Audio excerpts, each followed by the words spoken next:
What's up, guys, and welcome back to another episode of Young and Heard. Ryan Lombardi, Ryan Adio, Carson Hayek with you, and we are going to be talking some Bonnie's basketball as we are coming to you from our hotel room in Pittsburgh, Pennsylvania, the site of the Atlantic-10 Men's Basketball Championship, and also the 50th anniversary of the Atlantic-10. Gentlemen, St. Bonaventure season did not go the way a lot of people thought it would or really expected it to.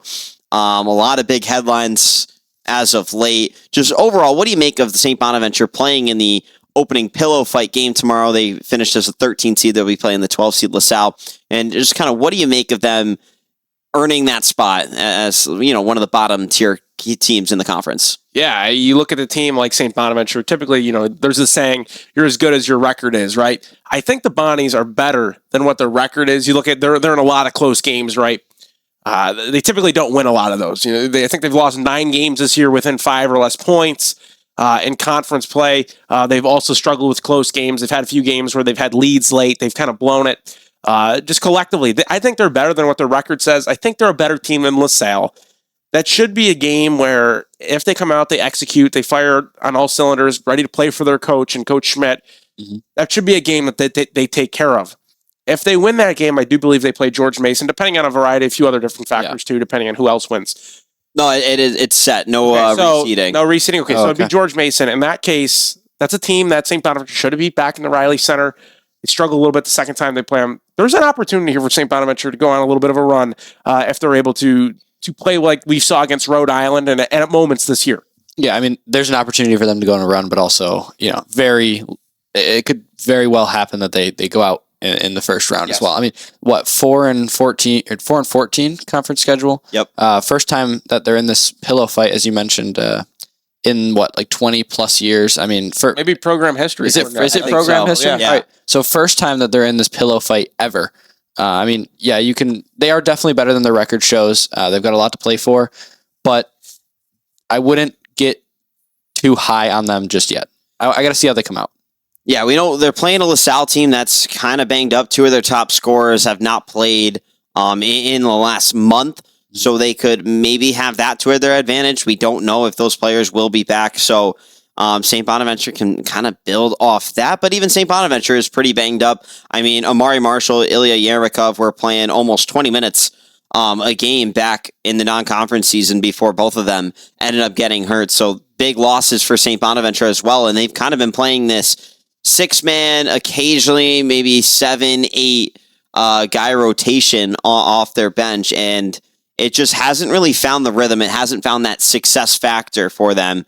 And this whole Atlantic-10 play, we saw it really started in that game against VCU on New Year's Eve, and then it's just, you know, they're going to bounce back. They're going to get the next one, and then it just continued to carry over where they're taking leads late into the fourth quarter, and they just can't close out games. And, you know, all season long, you're like, hey, when is this going to fix? When is this going to snap together? When are they going to figure this out? And they just haven't seemed to do so. And I don't know if, it's the Atlantic-10 tournament. Everyone, plays better in the tournament season. I don't know if it's going to be that helps them. I mean, obviously with the news of Coach Schmidt retiring, hey, one last run, let's do it for Coach, or are these players checked out? And we know with how last year's team went, even it felt like those players had checked out when it came time to the must-win games. Yeah, you look at, this is a good point that you bring up.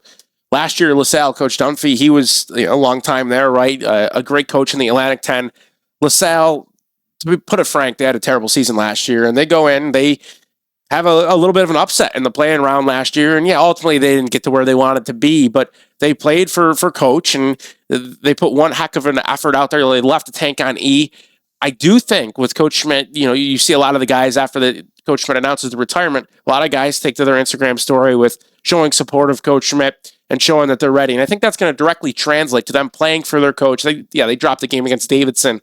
That's a tough one, right? But I do believe this Bonaventure team will try to rise to the occasion, leave it all out there. Not like they wouldn't in a typical landscape, but it's been a long season, right? Like you only have 8 guys for the majority of the year who can go for you. After a certain point, that starts to wear on your body. You see guys start to be tired and fatigued, especially down the stretch here. Now you play game after game after game after game, and your body's really going to be feeling it. But Coach Schmidt did say, and he's always been saying this, if If you can win that first game, you generate momentum. And the team that had the bye that you play, they're going to be a little bit slow. You have the momentum. You have the jump in your legs.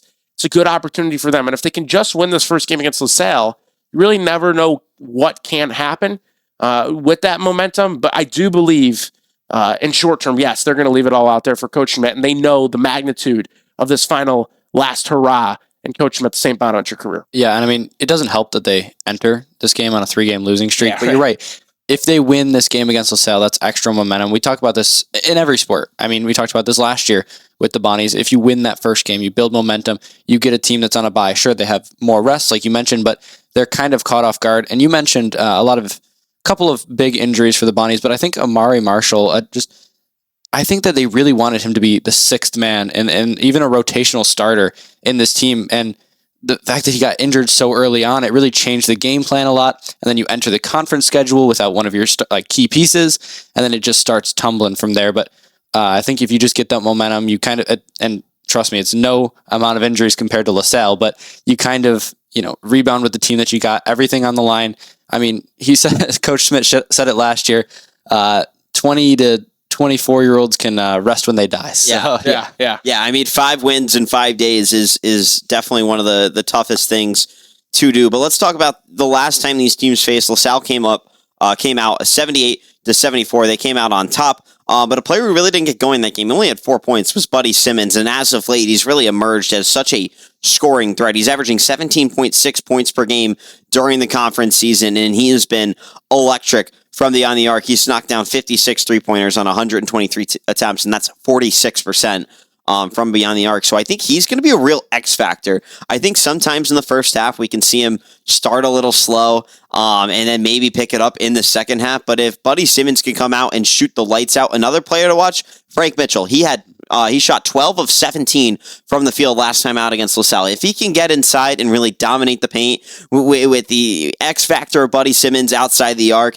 and Frank Mitchell going to work in the inside, I really think that those are going to be 2 key pieces for St. Bonaventure's offense to get going. Yeah, you can't argue with Buddy's production. He's one of the highest has one of the highest points per games in all the conference. I believe he's top 5, if not a little bit higher. He has been really an elite scorer in the Atlantic-10 this year.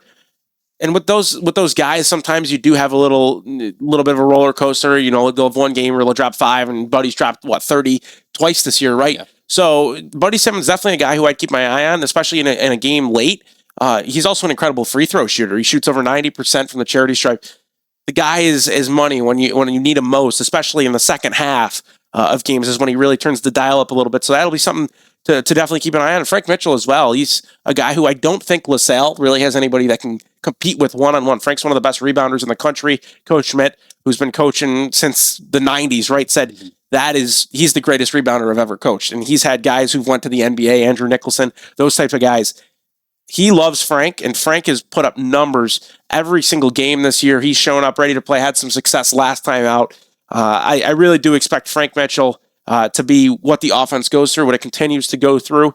And if St. Bonaventure has some miraculous run, it's going to be because A, Frank Mitchell really turned it up, and B, because Buddy Simmons made shots when they needed it most. I think early on in the season, sorry, I don't mean to cut you off, but early on in the season, it was really a 3-and-D team. I mean, Buddy kind of led the offense more, and then they transitioned more to Frank. I mean, those are your 2 X factors. I think you can go back and forth with them. If the inside game is not working with Frank Mitchell, you drop it back to that outside game, let Buddy play his game. And I think, as long as I've been here, there's always been a big center, big forward under the rim, and I think that's where Mark Schmidt's game really succeeds. And I will say the last 2 years that I have been here, our senior center or just upperclassman center has folded. Yeah. Chad Venning fell apart. Yes. In the A10 tournament my freshman year. And they ended up putting Noel Brown out there for more minutes, and Noel played amazing against Loyola Chicago in that double OT thriller. And then last year, Noel Brown fell apart against VCU and just could not get it together. So I'm really, curious to see how they're going to go after Frank Mitchell inside, but he's been one of the best rebounders in the league, in the nation all season long. So I think, with the veteran experience, he played in the Big Ten last year. I think that's going to be to his advantage when it comes to the big stage. And, everything gets a little bit bigger. You go from playing in the Riley Center to now a huge arena where NHL arena, right? Exactly, where fans are coming from all over, and you're gonna get some of those fans that are just gonna want to heckle, and that's what they do. Yeah, I think with a guy like Frank, he's played at high levels. I think this is where he really benefits from this. I think Frank's a guy who you even look against some of the bigger schools that they played out of conference, UNC, some Florida Atlantic, Eastern Carolina. He held his own, right? And I think Frank is a guy who doesn't get too high or too low at times. We've seen him battle through sometimes adversity, slow starts, or areas where maybe he gets himself in a little bit of foul trouble. But to bring this up, it's not like they don't have help under Frank. Andrew Osasui is a guy who, as the seasons went on, has he played well. He's played really, really well in spot duty, specifically defensively. I wouldn't be surprised to see him start tomorrow. I would like to maybe see both of them out there, like we've talked about a little bit on the broadcast this year at times. It provides you some length that this team doesn't have. Joe's a good guy with length, specifically perimeter-wise. He leads, I believe he's first or second on the team in blocks. Him and Osasui really kind of went back and forth, right? But those two guys, feel if Bonaventure's going to have a hard time down low, or they're just the size is becoming a little bit of a mismatch. Those are two guys that they can definitely turn to and have some productivity. I'm excited to see what Osasui's got in store for the Atlantic-10 tournament, because time and time again we've heard, 4 years from now he's going to be an SEC guy. And if you're in the SEC, you're going to be playing big games every single game. On that note, where I think we could see Frank and Osasui start because of the way they match up with LaSalle. You look at LaSalle's starting five, their projected starting five. The tallest guy on that team it's Rob Dockery, who's one of their leading scorers, if not their leading scorer of active players. He only stands in at 6'6", and he's playing the five. So St. Bonaventure needs to exploit having a weakness in the middle. Frank Mitchell stands at 6'8". I think Osasui's 6'10". So, you have an advantage there. Use it and really dominate the post, and they're going to be able to dominate points in the paint. Yeah, I mean, if they can win the size battle, I think that's where they won in that first game earlier in the season, is the size battle. I mean, Frank Mitchell 6'8", Joe Grahovic 6'10", Osasui 6'10", I think, at least off the top of my head. But if they can win that battle, get just down in the paint, I think that's where they're going to win this game. I think that's where they really have to push. Yeah. All right, so I do want to bring this stat up for you guys. Just looking, you got kind of a middle of the pack, towards the upper half of the middle of the pack offense in St. Bonaventure, the worst offense in the league, which is LaSalle. And then you look at the defense, St. Bonaventure, bottom tier defense, but then you kind of look at the middle pack, LaSalle falls just below that middle option. So where do you think kind of the season wise, the way these teams can play defense, the way these teams can score the basketball are going to kind of match up against each other? Yeah, defensively, and they've talked about this a lot, the whole coaching staff, defensively, you typically you're more consistent. If you're able to play better defense, typically you're gonna win more games consistently in a similar manner. Bonaventure's defense this year has not been great whatsoever. Like you mentioned, their offense, however, we've seen them put some games up where they've dropped 90 plus points, and it's like, well, there's something here, and we've seen them get a little hot at times this year, specifically beyond the arc. It doesn't happen a ton. They don't make a ton of threes. They don't attempt a ton of threes, but they're efficient when they shoot from three. And to answer your question, I think it's going to be something where it's a little bit of a strength versus weakness type of deal, but weakness versus weakness at the same time on the flip side of that. So I do see Bonaventure's defense probably clamping down a little bit more. They're going to look a little bit better because LaSalle's not a great offensive team. But offensively, I also feel like St. Bonaventure is ready to kind of break out. Towards the end of the year, we've seen them, besides the George Mason game, I should say, they've been productive, 70 plus points. They've been, in games, 2 91-point games in a row, or 94, excuse me.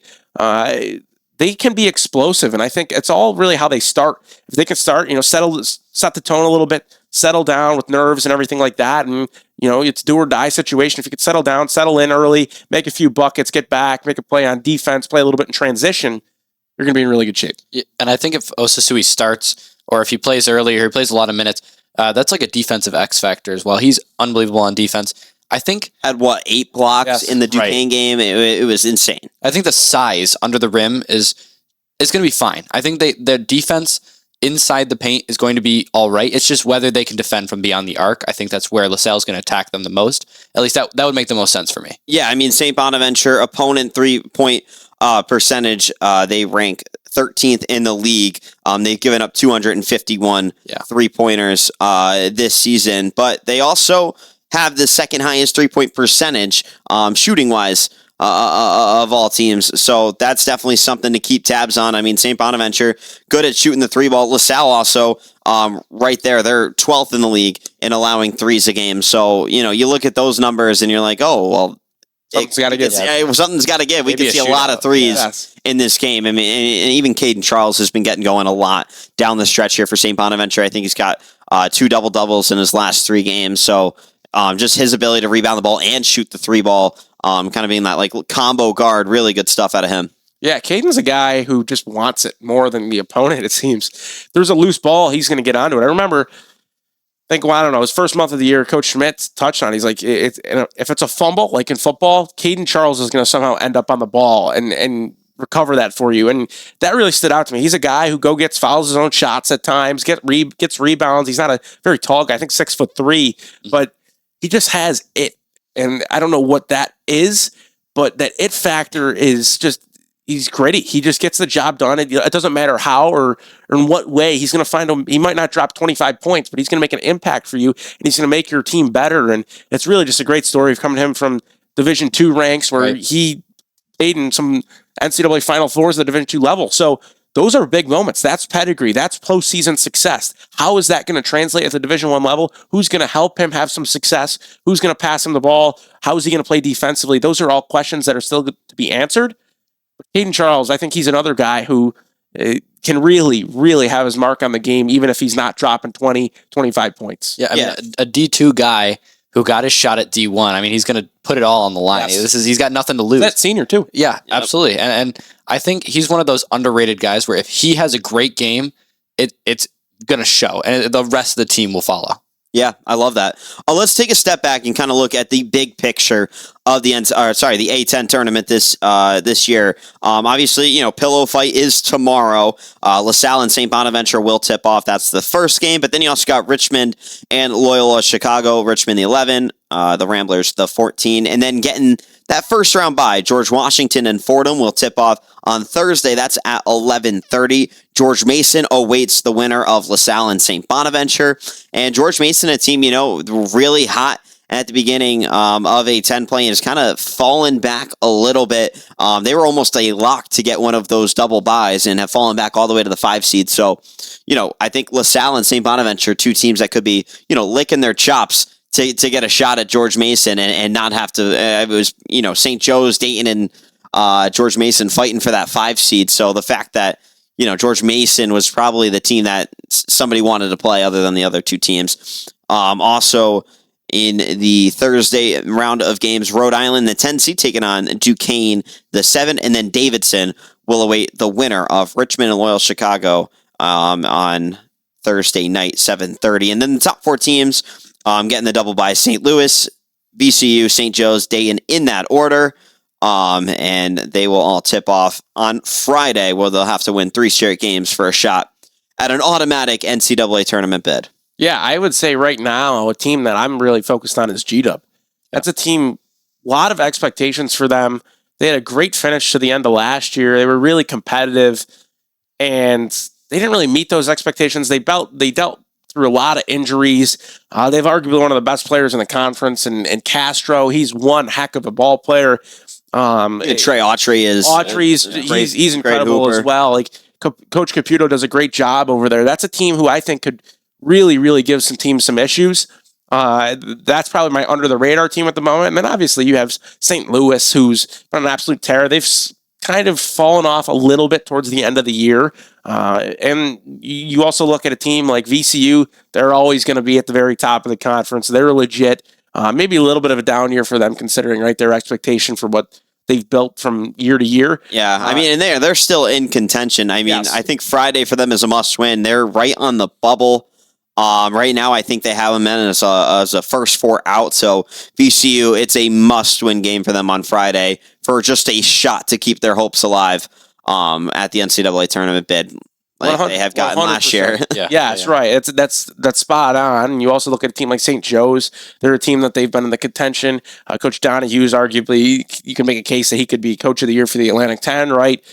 Collectively, as a conference, I think you have those first 2 to 3 teams, and then after that, even to the very bottom, maybe minus Loyola Chicago, the margin of error is that slim. It's just how consistent teams can play time in, time out. We saw LaSalle. They beat, Dayton this year, right? Yeah. Loyola Chicago has won a game or two in the Atlantic-10. It's conference play. These teams know each other. They know the coach's playbook. They know what's coming. So it's the grittiest and most exciting time of the year for these teams and for the fans even. And to watch their teams play against, rivals, and you have to deal with they know what's coming. So, and even the referees, they let it go on a little more, especially come tournament time. The referees, will let, some plays play out a little bit more. So overall, if you guys had to pick one team you think that's going to take it home, or, they could be a sleeper team, they could be the favorite, doesn't matter. Who would you pick and why? The obvious option, I think, is St. Louis, but I won't go with them just because I want to be a little bit different. You mentioned how competitive the A10 is. The only time I've seen an A10 game that was like a complete blowout was St. Louis, St. Bonaventure earlier in the season.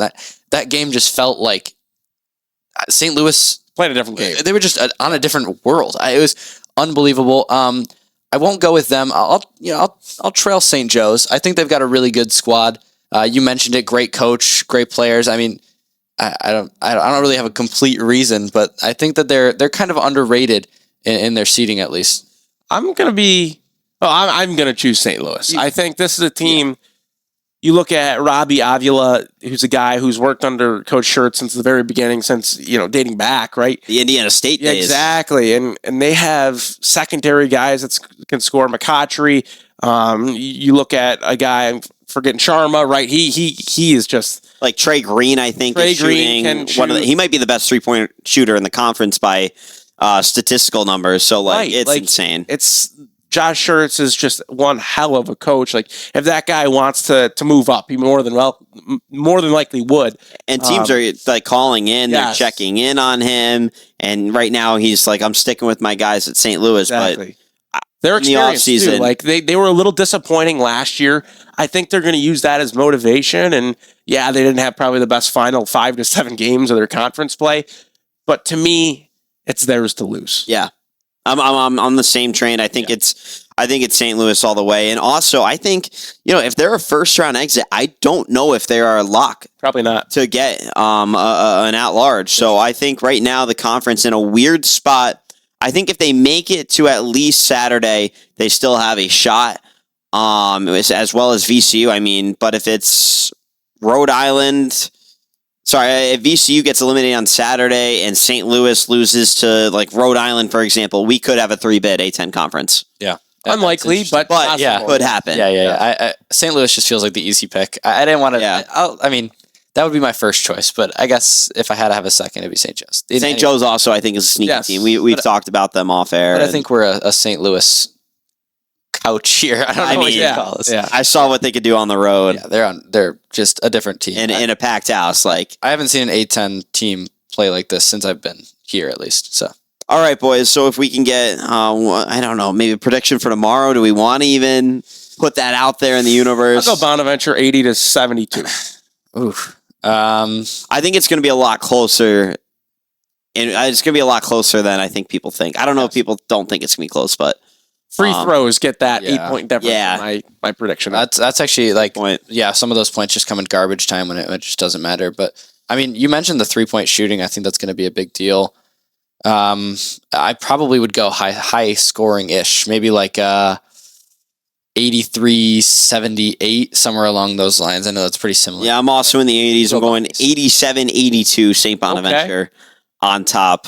Going to come down to the closing minutes. But I think it's going to be a high-scoring game. LaSalle, not a great offense, but St. Bonaventure, pretty bad defense, and we know how both teams can shoot the 3-ball. So, all right.